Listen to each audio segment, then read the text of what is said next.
Le 3 octobre 1998, Marlène a dit oui à Marcel Amont lors d'une magnifique cérémonie célébrée à Borces dans les Pyrénées-Atlantiques.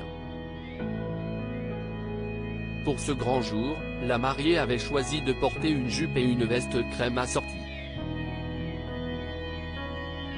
De son côté, l'ancienne vedette du musical portait une veste de costume bleu clair associée à une cravate à motif marine ainsi qu'un pantalon sombre. Après s'être passé la bague au doigt et avoir versé quelques larmes, les époux se sont embrassés sous les épées de nombreux compagnons d'armes habillés en vêtements traditionnels de la région. Par la suite, le couple a pu déguster un repas typique des Pyrénées avec leurs proches mais aussi et surtout leurs deux enfants Romélie et Mathias. Interviewé par le magazine France dimanche en 2014, celui qui a sorti son premier disque Miramont en 1956 accueillait les journalistes dans sa maison familiale cosy située à Saint-Cloud. En compagnie de son épouse Marlène de 17 ans sa cadette, ils racontaient leur rencontre, leur coup de foudre mais aussi leurs escapades dans les Pyrénées, plus particulièrement dans la vallée d'Aspe.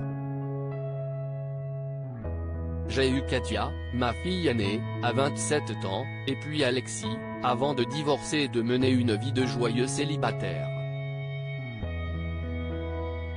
Quand j'ai rencontré Marlène, j'avais 47 ans.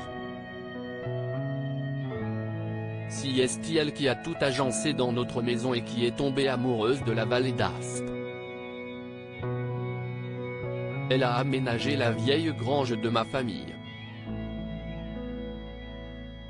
Un couple fusionnel âgé de 85 ans au moment de cette interview, Marcel Amont indiquait passer beaucoup de temps à écrire, sa femme n'étant jamais bien loin de lui. J'adore écrire. J'écris comme je parle.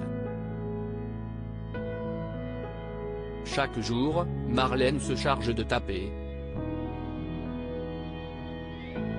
Dit Marlène, si est bien nos 37 ans de mariage que nous fêtons cette année, indiquait-il tendrement au journaliste.